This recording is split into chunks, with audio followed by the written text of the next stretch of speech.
Hi, and welcome to everybody to, excuse me, another episode of Bite-Sized Conversation. You've had a bite this morning. There you go. Great. We are so... Hello, everybody who's watching. It's so good to see everyone. Not that I can see you, but I know that you're there. Yeah, that's right. So, Jenny, how exciting about today with our topic of money. I've been really looking forward to this. And, I know that we both have lots of ideas around the topic. And in particular, I love the way that you approach it with your clients. So let's get stuck straight in to this wonderful topic of money. Money is such a funny thing. It's one of those things that people are either like really private about and don't like sharing, and it's all very kind of taboo. And there are others who just like, yeah, tell me, you ask the question, I'll share what I want. And I think that's the first place I want to start, is that so often in business, people think money is like this kind of private taboo subject. And, up there with talking about sex in public, you can't actually do it. It needs to be all private. And I'm not allowed to say it because, people might judge me about how much I make or how much I don't make or what I'm doing with it. The first thing I want to talk about is money is just energy. Money is just something that you use to facilitate life. Whether it's buying things, selling things, purchasing things, essentially it's a currency of exchange. So if you take the fear out of money and take away the status that it brings and the belief that it has around how good you are, how successful you are, and just think about it as a commodity or something that you need to use as part of your business, it takes the pressure off the money conversation.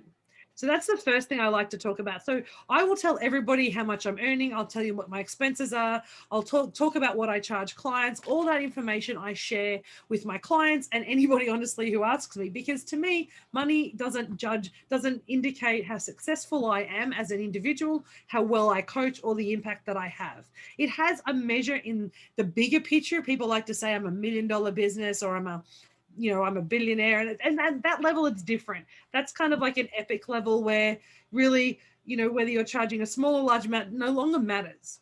So what I like to think of, and I like to start talking about, if you want to be a millionaire, if you like the idea of having more money and abundance and freedom to do anything, then start acting like that today. Start feeling like that. Start showing up like you have $1 million in the bank or more. Start behaving and thinking like you would if money was no longer an issue to you. Because then you start to open your mind up to so many other things other than money. But we often lead with money. How much will it cost? Is it worth it? Should I do it? And then it changes our decision making, both as when you exchange for services or when you're actually buying something. But then I ask you a question. If you go to buy a car and someone says, hey, this is the car that you want to buy, is money the first choice to purchase the car? It's a factor, but often people won't choose a car based on the price of the car. They choose the car based on it's a Tesla or a Toyota or a Land Rover or a Mercedes. They choose the car first, and then they work out how they can make it work for them.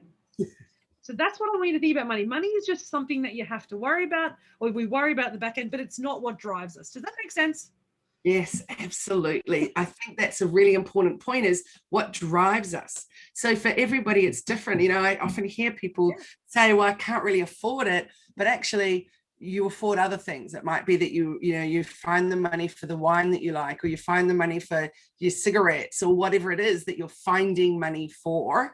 And if you just reduce that, you could pay for that. So it's all about choice, isn't it? And personal choice. Yeah, and priority. It's actually what's important to you. But we're so worried about what people are going to judge us for, about where we spend our money. We don't like to tell people where we spend our money. So I like drinking wine. I like going to the gym. I like good food. I will always prioritize probably my order of I pay for my gym. It just comes out. I don't even know. I actually couldn't tell you the exact amount I pay for my gym, because it doesn't matter to me how much. It's so important to me that I will pay whatever I need to pay. And I found a gym that I love to train at. I've gone from 3 days a week, which was my goal at the start of the year, to I train 6 days most weeks. And I don't even think about it. I just go, right? Because it's just part of what I do. And then, there's a money that comes out at the other end, but sure, it's not the driver. The same thing happens when we think about money in our business. So often, and I just had this conversation this week, and it is my favorite conversation. When we start a business, we can think about two things. We can think about how much money we want to make in the business, just because of the status, and I want to be able to say I'm this particular amount of money.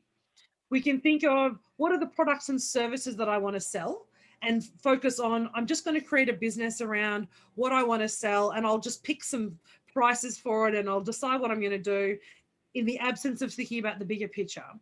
Or we can think about those two things together. And often people don't do the latter. They either say, I want to earn $500,000, so therefore I have to charge this amount of money, and I just kind of make it work. So it's about the revenue. So it's all about money. So every decision is about, how much more money can I get? How much can I save? And it becomes this transactional kind of feeling. If it's just about the product, and this is often what happens when people go from hobbyist into that business, and we say, look, I just love coaching. I just love doing this. I love making this product or selling my art, and I'll just sell it for something and it won't matter. But when we turn it into a business and we start to realize we're spending 60 hours a week earning $5 an hour because we actually didn't do the math about how much we're selling the product for versus how much time it's doing, we start to go, oh, this is not worth it. And then we lose our engagement, we lose our motivation because we don't see a value exchange. But if we combine those two together, and I know you and I have done this exercise, we combine that together and say, what is it that you want to be? How do you want to show up? And what do you want to have your life look like? So if we start with that question, what do you want to be in your life? So for me, I want to be able to travel 3 months a year with my family. The moment my stepdaughter is just in grade 7. So we'll have to wait a couple of years probably also for the borders to open up to do that. But 3 months a year, we want to be able to travel, explore the world, showcase, experience culture, food everywhere around the world. So what's that going to cost me? I also want to be able to have a car for my family, and, my partner will have a car, so we have those expenses. I need an office. So we start thinking about what the ideal life, what do I need to be able to pay for the ideal life? That's the figure you should be looking at, not the $1 million, $5 million, $10 million. That's great. And that will come if you work your business properly. But if we just say, what do we need to just have the perfect life, not have to think about what we're spending on, not have to worry about where where the money's going, we come up with a figure. And my figure for my business for the first 500 years, and I'm happy to share it, is $500,000. It's $500,000. But I don't even like to say $500,000 because it's a weird number for me, but 500,000 has really good energy for me. So I say $500,000 allows me to do everything I want to do, have my business where I want to be, have the team that I want. That's what it costs. So then I can say, well, what do I need to do in my business? If I love coaching, if I love running programs, how can I make that money? How can I make that figure by delivering my services? So now my services become about the intention of growing and serving my family, my life, and my community, not just about the money that it's giving me. Yes, I've done this with you, Jenny, at our business retreat, and it was a fantastic, fantastic way of looking at it. So looking at that future figure, and what I really enjoyed working with you on was that future figure. Is it even feasible? Is it even relevant? And so, for example, obviously with yours, with the 500, you know where you're at with it and why you need that. But I was really excited to see when we're working through with mine and with the others at the retreat, is that people didn't always actually need that amount. And that the ones that aimed even higher than they could even get their head around, actually, that was more like 5 years. It wasn't trying to be getting there this year, which is, I think, what can be really overwhelming when you think about where do you want to go with that. It doesn't mean you have to get that right now. You need to then put the steps in process to. And that's the thing. It's that when I mentioned earlier about money being that measure of success, money is just money. The meaning that you place on it is up to you. So you can call money as a meaning of success. You can call money as energy and something that just as a transactional or commodity. You can call money a status symbol, whatever you want to, and that's okay. There's no judgment, no right or wrong about how you want to approach or feel about money. But what we do want to try and get is to release any negative or shame around your decision about how you view it. And there's so much shame often placed around that figure. Maybe it's just that Australian tall poppy syndrome that we like to have, to say, well, oh, if you're earning that much, well, you must be charging too much, or what are you doing? Are you underpaying your staff? Or there's always got to be a reason why your profit is so high, as opposed to just saying, that is awesome for you. I love that for you, that you're able to do that. That works for you, that works for your clients, that works for your team. Congratulations. How often do we see that? We don't. We often have this, oh, I don't really want to talk about money. And often you and I've talked about this on other occasions in other groups around when we're selling, the same thing happens. We're so worried about people judging us for what we want to charge for our services. It's that kind of like, well, it's going to be this much. And it's kind of like, I'll tell you, but can I pass you that piece of paper that you look at and just decide whether that's right for you or not? As opposed to saying, this is the cost of my program, this is what it is, and this is what it's worth. Because that shows confidence, that shows that right positive intention, and people see that, as opposed to be like, oh yeah, no, it's totally this much, and I think, but I'll give you all these other things to make you feel better about spending that much money with me. Does that make sense? Yes, and I really like that. What extra value items are there that you're adding in? Because I know that for a lot of people, it's really hard getting their head around that hourly rate that they're choosing, or that they're saying is what they're going to charge. Yep. But actually, if you can work it out, not so much as an hourly rate, but say this is my package price. So of course, part of that, you will have worked out what is your hourly rate, but then there'll be some extra special things that will come along with it. So it'll be resources, or whatever it is. It'll be amazing customer service, follow-up. It might be a warranty style of a situation. Whatever there is that you're doing, whether you're product-based or service-based, knowing what those extra value add-ons are will help, I believe, will help a lot of people in how they're actually pricing that out. Oh, most definitely. And pricing is such a funny thing. So if we think about that enough figure, let's just make it an easy number. Let's say $200,000 is the figure that you want, and you only want to coach 10 hours a week. So if you want to have $200,000 and only coach 10 hours a week, when we work out what the math is, then you might say, well, actually, it's 10 hours a week, but I actually want to run 5 programs a year. So you then know that each of those programs need to give you a revenue of $40,000. And then you say, well, $40,000, how many people are going to go through that program? Well, I want 10 people in my program. So therefore your cost is, then you need to charge $4,000 per person for 10 people in order to get your goal if you're running that 5 times a year. So you can be as simple as that. If you don't want to worry about the hourly rate, and you're just looking at what your total revenue needs to be in order for you to reach your goal and live your life in the way that you want to live your life and show up how you want to, then simply you say, okay, well, the program's going to cost me this, because I know that I can cope with 10 people per program. I know it's going to take me 12 weeks. And then we can start doing that conversation. And it was funny, when I just did this with a client recently, we did this enough process, and we looked at her hourly rate for her coaching, and it worked out that her enough figure was around 200,000. But the way she'd structured her current coaching is that it was about $78,000 based on what she had. And this is what the power of the exercise is you can actually see the gap that exists between what you have and what you want to have. And then we put in place a plan. And I said to her, like, but you want to do retreats? She's like, yeah, I love retreats. We added in just a retreat, not a program around the retreat, just a 3-day workshop, which for her, she's like, I feel really comfortable saying $2,000. I'm like, that's awesome. Let's do $2,000. And when we did the math, she realized that actually she could get the bulk of that $200,000 by doing 5 retreats a year with 20 people. And that was her money. And she was just like, oh, I'm trying to get all these people in coaching and kill myself doing bigger coaching sessions than I really want to, and try and serve all these people in group, when if I run the retreats, which is what lights me up, I can actually fulfill my life. And so what this exercise does, it's not about saying I'm worth this or I need this or whatever it is. It's actually saying, how do I structure my business, my time and my energy in order to fulfill the time that I want and the life that I want to live? How freeing for her to get to that point of realization that actually I don't need to kill myself to get there. I can actually just follow the structure that you're sharing with her, and then boom, she's got it, which is just fantastic. And it's not about, and that's the thing, it's not about the money. It's not about saying, it's not about trying to find a way. It's about maximizing your time and your effort to achieve what you want. It's not about killing yourself in order to get it. And how about the product-based business, Jenny? So when you can sit there and go, how many units do I need to sell at this price point?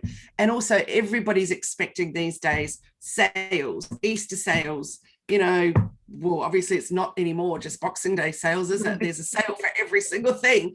I think there's every week of something, isn't there? Yes.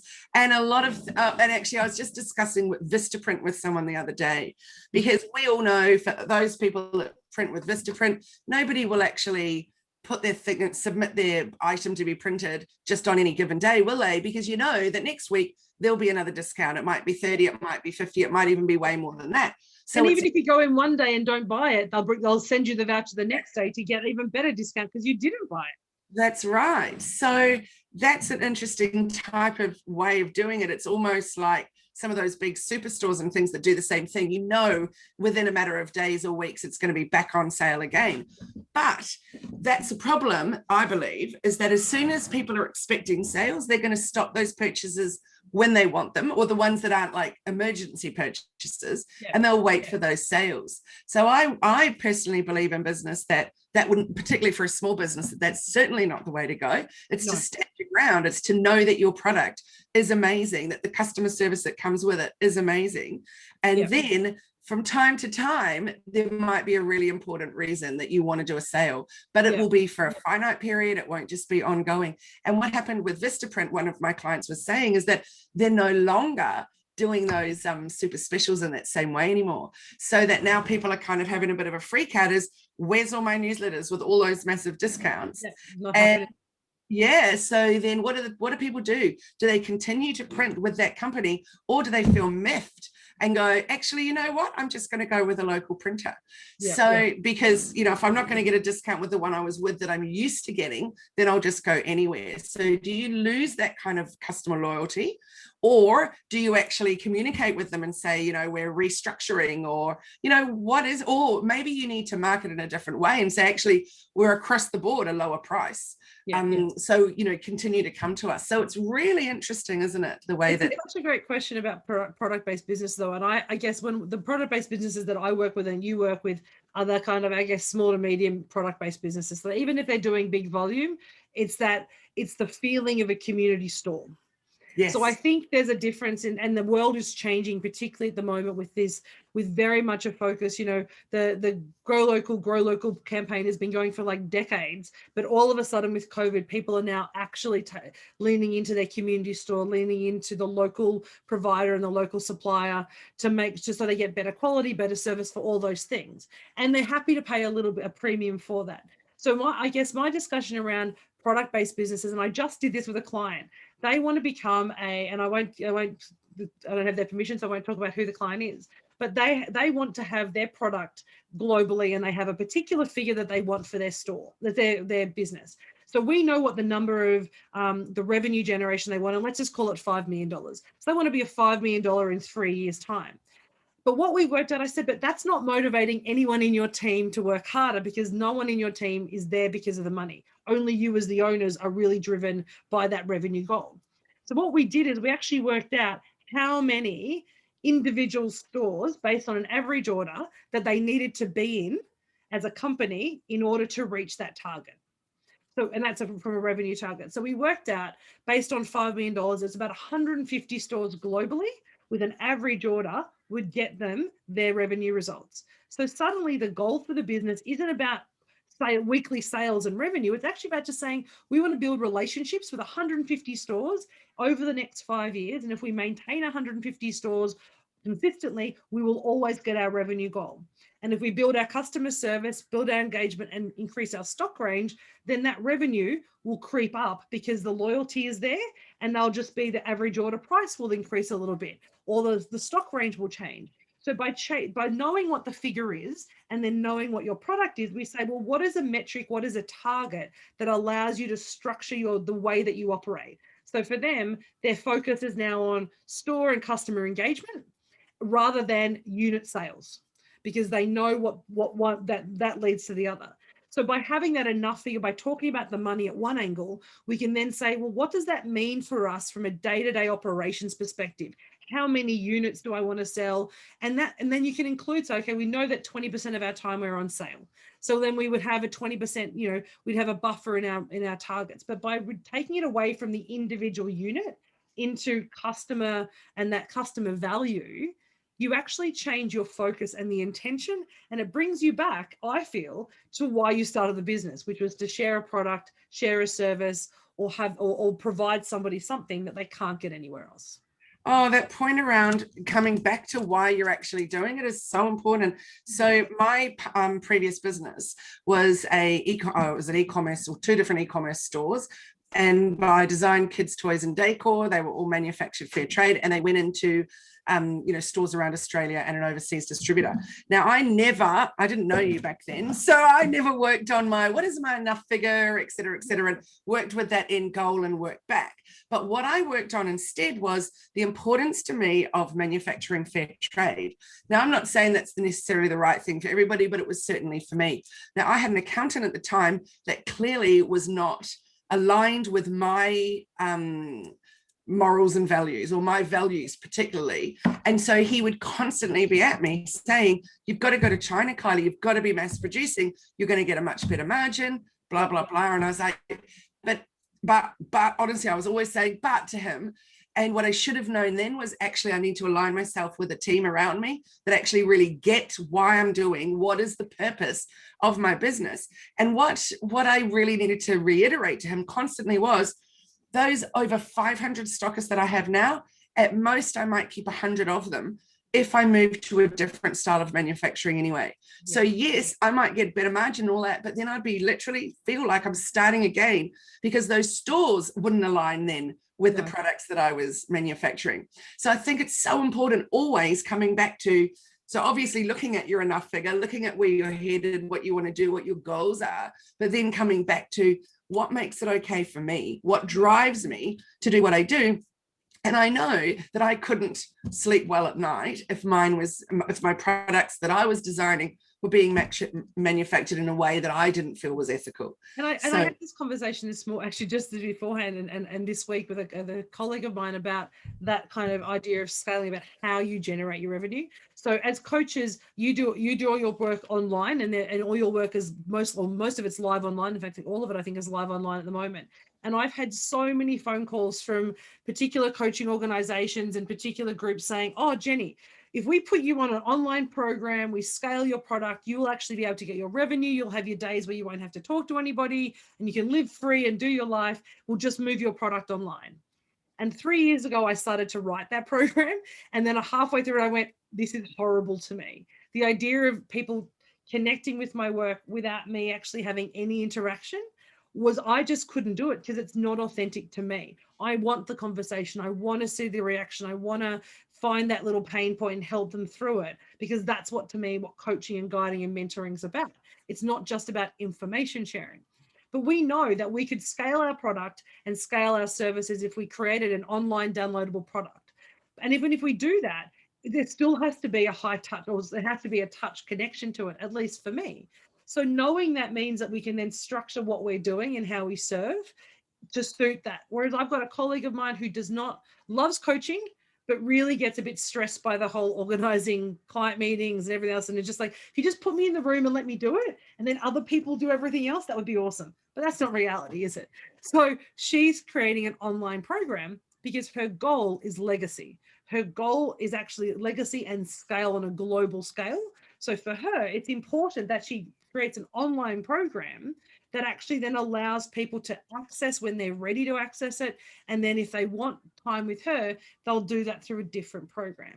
So again, back to that point, what do you want to do? Why do you want to serve? And how do you want to do that? And how is that connected with your long-term goals as a business, as a family, as a human on this planet? Jenny, that's so good. And then I want to also touch on money mindset.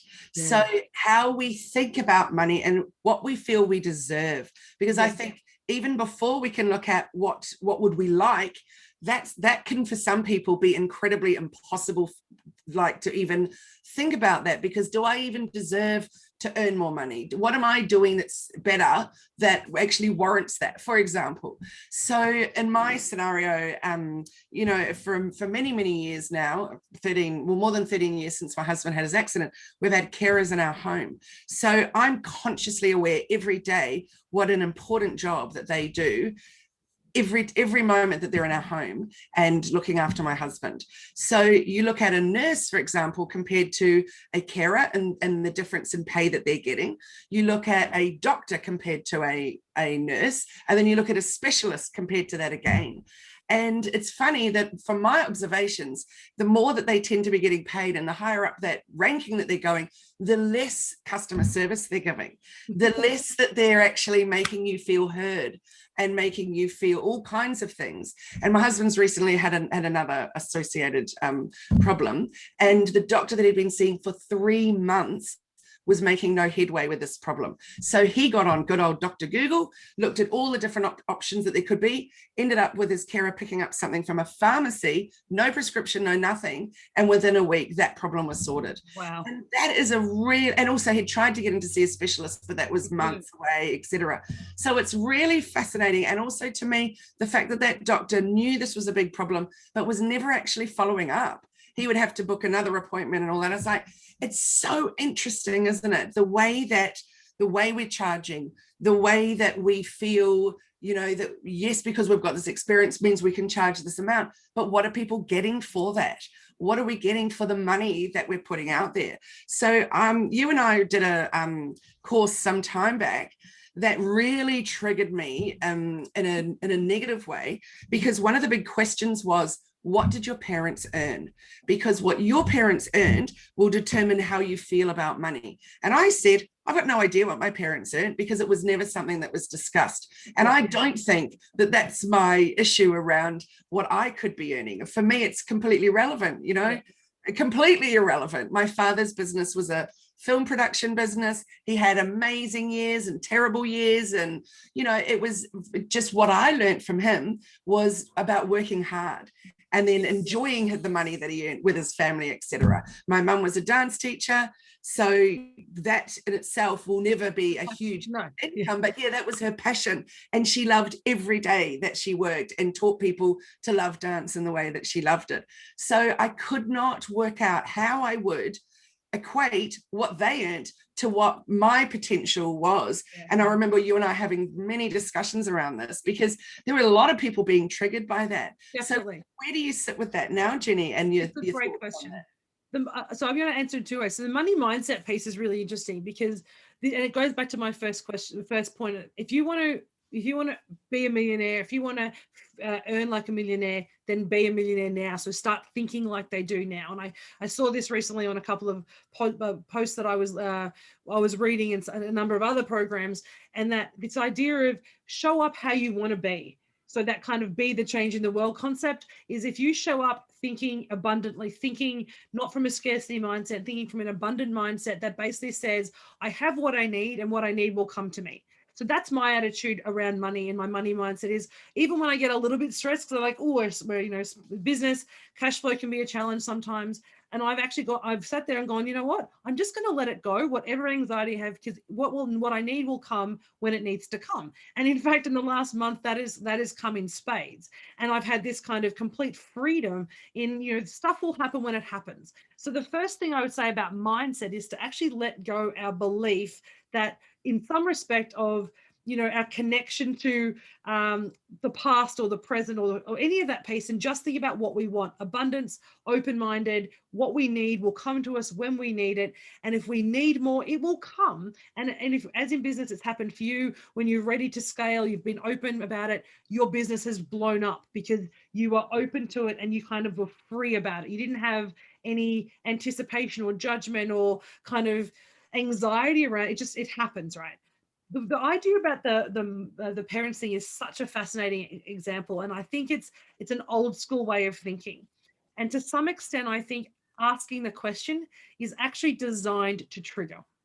And maybe it's the difference in the way that you and I coach to others coaches, that it's deliberately designed to make a trigger in somebody's brain so that they either think positive or negative. From a negative perspective, as it triggered for you, then it takes you down a rabbit hole of, well, then, as from a coaching perspective of where you must be in your mindset around money, you must have a limited view, and that view, where in actual fact, you can be earning well more than your parents earn and have this incredible open mindset, but still have a scarcity kind of response to it about holding on to it. So I think it's a deliberate question designed to trigger, because because the purpose of it is to identify which lane to take you.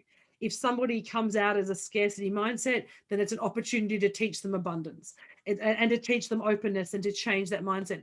If they come out with an abundant mindset of saying that they have, they earn more and they've let that go, then it's an opportunity to show them how to build and scale. So I'm with you. I find the question limited in its scope, but the intention and the purpose is deliberate to trigger. And it's such a good point about the trigger, because I was clearly triggered, but not in any of those ways, more in like, I just don't see the relevance for me. But it actually really did work for some people. There were tears, there was all of that. And then they talked about, my parents only earned this and I always felt bad about that. And now here I am breaking free. And I definitely saw that as a positive for them. So clearly those strategies work for some, just not for others. And I think that's the point with everything around the topic of money. Being comfortable to talk about it isn't necessarily a right or wrong. It's just, where does it sit with you? And also for a lot of people, it's about, or for example, for me, if I'm charging a whole lot of money for something and then I'm plastering all over social media that I've just bought this and I'm doing that and I wouldn't feel particularly comfortable with that. But on the other hand, if I show, for example, I run a not-for-profit, so I'm putting extra into that and extra time into making that better and bigger and helping more people, that then feels like that resonates with my core values. And that comes back to the mindset around money. So for you, money is, and I would suggest and we've known each other for a while now, is money for you is a tool to help to create impact in others. So the money is not a status symbol for you. It's something that you have, but it's actually designed to create impact. So what you do with your money, how you spend your money, is important to you because you want to make sure there's a legacy and impact in how it's spent in the world, how it goes out in the world. So your choice of, where you buy your vegetables from and where you buy your bread from and how you engage in the community is reference to your importance of community and sharing and impact in the world. And that's what makes the way you grow your business so beautiful, because it is to an extent organic and it's about community growth. So you would find that same view and mentality in a not-for-profit, and you run one, in a social enterprise style activity, which is about community growth, versus someone with a mindset which is about abundance and freedom, and they want to set their business up so they only work 10 minutes a day. That's awesome for them, and I love that for them. I would be bored if I only did 10 minutes a day. I literally wouldn't know what to do with the rest of my day. I love coaching. I love talking to people. And so for me, when I think about money, I don't even think about what I'm worth. I don't actually think about that value connection. Money and worth to me are not the same. And I've had this conversation a lot with a number of clients recently. You say, look, I only want to charge $125 an hour because and I'm like, well, okay, that's really interesting. Why do you think that? And when we dig deep in that, it's because they have this connection about their self-worth with how much they charge.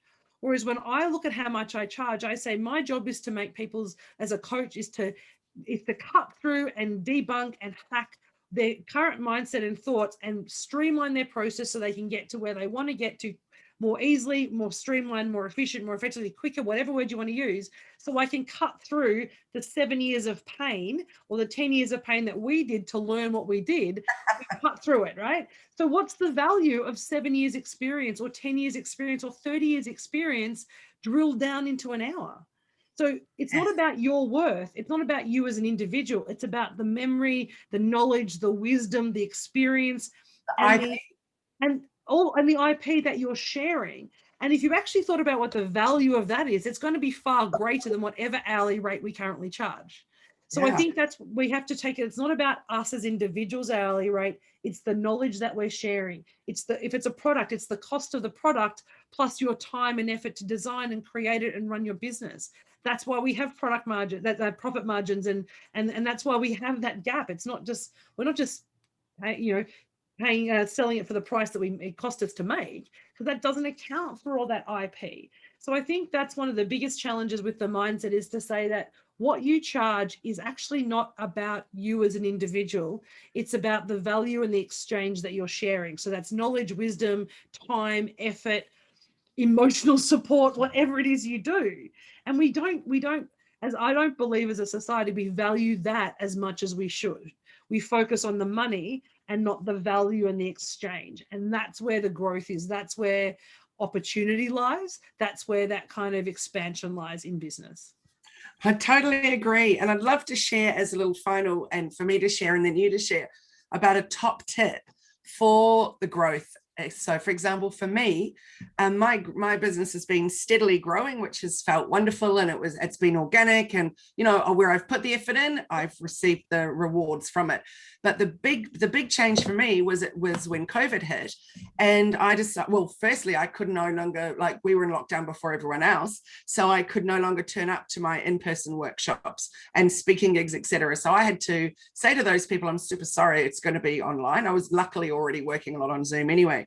So what happened though is I decided to offer that weekly webinar and just put it out there. So giving free information every week, boom, boom, off we go. And people were saying to me, oh, you should be charging for it. That seems crazy. And I said, no, because a lot of people need help right now. And so if I can be offering it, at the very least, I'm just, well, I'm helping people, but I'm widening my net. I'm getting more visible. Yeah. I'm showing people that, I know what I'm talking about. I can help, blah, blah, blah. So at the very least, my email database is growing. Then if those people get to know, like, and trust me, if they like what I'm saying, if they totally can see that it's going to make changes in their business, then when the time is right for them, then they might want to work with me. And if they don't, that's okay, because they'll be able to go away with new, fresh knowledge to be able to help themselves. So that was my big turning point, was actually offering free. It was a really big change in the way that that money and people came to my business. So what about for you, Jenny? What would be your top tip for your own personal growth in business? I think for me, the growth, and it's a really interesting question, because it does change, and even your response there is totally, you are the definition of social enterprise in the way that you approach your business, which is so beautiful. And I think if for that kind of idea of saying it's about abundance, it's about community, it's about sharing first, and then the stuff will come, the energy will come, the money and the exchange will come later. I think for me, in terms of my biggest change for my growth, is actually is that separation between not looking at what my hourly rate was going to be. So I very rarely charge an hourly rate for anything. I actually do most of my work as a package or a single price. Now, there has been some calculations at the back end about the hourly rate, but to be honest, I don't really know what that is. I've kind of let it go. It doesn't matter to me anymore. So I look at a package price. So I think separating and saying, what is the value that I'm bringing to them? What is the time and effort and energy, and what is a fair value exchange? So when I do things like content writing, or if I'm writing people's capability statements, or preparing grant applications, or all those other things that I do for people, which is part of my core business, but I don't share a lot of, I know for them, the value of that piece of work, if they get the grant or they get the contract with that company, is about 20-fold what I'm charging. So what I do is I tend to look at it, or between 15 and 10 and 20-fold. So I tend to look at that as the ratio. What is the value of the work that you could get? What does it mean to you? And that's what I charge. So I look at this value exchange piece, and by doing that and letting go of it's going to take me 5 hours, and 5 hours at this amount of money, but then I've got to do a little bit here, all that effort and energy into creating this kind of model actually just exhausts me. And it also then starts making me think, well, I don't want to do any more for you, because I'm only charging you an hourly rate. Whereas when I've let it go and said, this is the value of the work that you're doing with me, or that I'm doing for you, that's what the value is. And that has actually allowed people have just gone, yeah, no problem. I have no problem with that. And the yeses are much easier, because they see that it's value. I'm not trying to kind of over justify or under justify what I'm paying. It's just, this is the value. This is what the benefit is. I love that, Jenny. I really love it. So on that topic, in terms of thinking for our topic for next week, what I really want to do is carry through the idea of money, but in terms of where you're spending your money. And so, for example, ads versus organic. So looking at, do you want to spend money on Google ads, or do you want to work on your SEO? Or is your SEO nailed before you start spending money on Google ads? Same with Facebook and Instagram. Are you spending money on ads before you've actually nailed your content? So carry on that money chat, but in terms of where we spend it. So let's join together next Friday. Oh, is that Good Friday? Oh, it's Good Friday. We might have, is it? Yes, I believe it is. So let's join in a fortnight and chat about where we spend our money in terms of our visibility and, you know, how we choose to spend it. Because I definitely don't think that you should not spend, if that makes sense. Like, I'm definitely not against the spending. I just think you've really got to nail all the other things. So let's go into that, delve a bit deep. How do you get the biggest bang for your buck? Yeah, that's a great topic. You summed that up beautifully. Yes. Thanks, Jenny. So how can everybody get in touch with you? So you can find me, Jenny Walk, it's at Elephant in the Room AU on Instagram and Facebook. They're the easiest places to find me. You can also go to my website, EITRconsulting.com. But I hang out a lot in Facebook and on Messenger. So reach out if you have any questions. Happy to chat. Wonderful. And I'm Kylie Mowbray Allen from Hello Media, and you can find us at hellomedia.team on Instagram and on YouTube, and on Facebook, hellomedia.dreamteam. So awesome to connect with you today, Jenny. Such a great chat. Thank you. Love to chat about the money topic, especially, and I really advise for anyone to get in touch and have a one-on-one with Jenny and talk about that end goal and how to figure out how to break it down so you actually can get there in bite-sized pieces. In bite-sized pieces, little baby steps. Baby steps. That's beautiful. All right. Thanks, Jenny. You have a wonderful day and a great weekend. All right. right. Thanks, everybody. Thank you.